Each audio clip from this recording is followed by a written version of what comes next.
here's the report, Oh, well, that is completely justified in that case, for all the reasons you say, In fact, there's hardly any evil that Americans can't justify based on our foreign policy priorities. And there's this strange impulse to want to trust the government, especially when they give us a good nationalistic show, Well, yes, but I would also say that trust in the government, I think, is the sort of shadow that's cast by the big statue of government power that is portrayed by the media. I think that particularly on television. I read an analysis many years ago about somebody who was looking at cop shows, and they said, the cops don't make mistakes. They don't arrest the wrong person. They don't send the wrong person to jail. You see the guy at the beginning committing the crime, and then the cops go and question him, and he's all like sweaty and twitchy and obviously guilty, and they just have to find that one thing to put him away, and then justice is served and the bad guy's put away. Now that's changed a little bit, I think, over the past 5 to 10 years with shows like The Wire and other kinds of shows,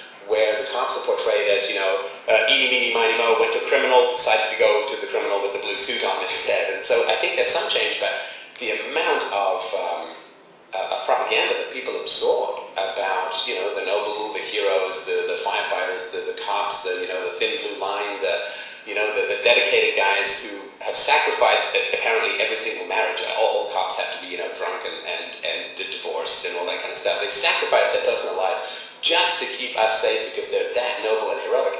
It's really hard for people to think outside of that. I mean, it's as foundational and compelling as the Soviet narrative of, thin, mustachioed, evil, hook-hand capitalists eating the children of the poor and so on. It's really hard to break out of that stuff. And yet in the concrete, in people's real lives, they try to avoid the police. They're speeding along the road, and when they see the police, they slow down and go, oh, good, the cop didn't catch me.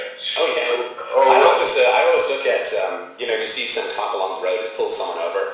I almost always get the feeling that it's like, I feel like an antelope, and the lion took down some other antelope, and it's like, I really don't want to watch. I'm glad it wasn't me. I'm sorry another antelope got eaten, but at least I can keep moving.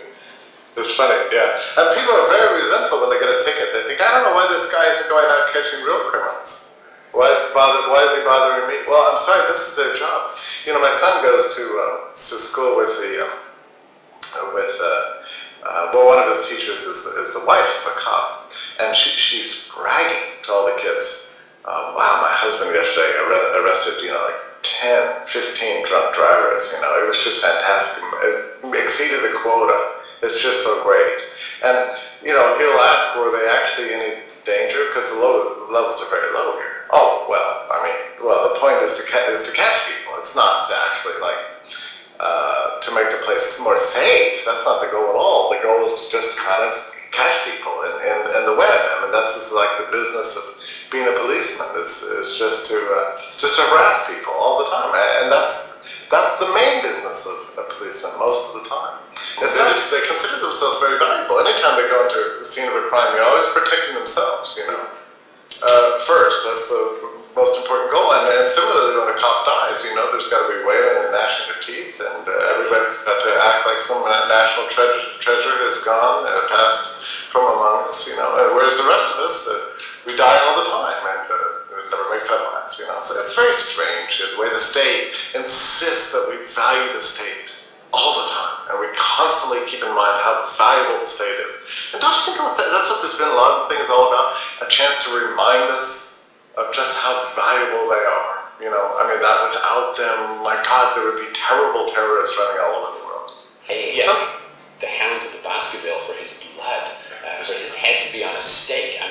It's basically showing that the people on top have such homicidal tendencies that people want to know what they really think about the government. Turn off CSI, get a letter from the IRS, and see how your heart feels when you hold that letter from the IRS. That's your relationship with the government. When you see it pop in your rearview mirror, it's not what's on TV or what's in the newspaper. It's what's actually in your life. That's right. What really happens. I think that's right. There's all these things like nationalism and catching terrorists abroad and everything, or wars here and wars there. It's all abstractions to most people.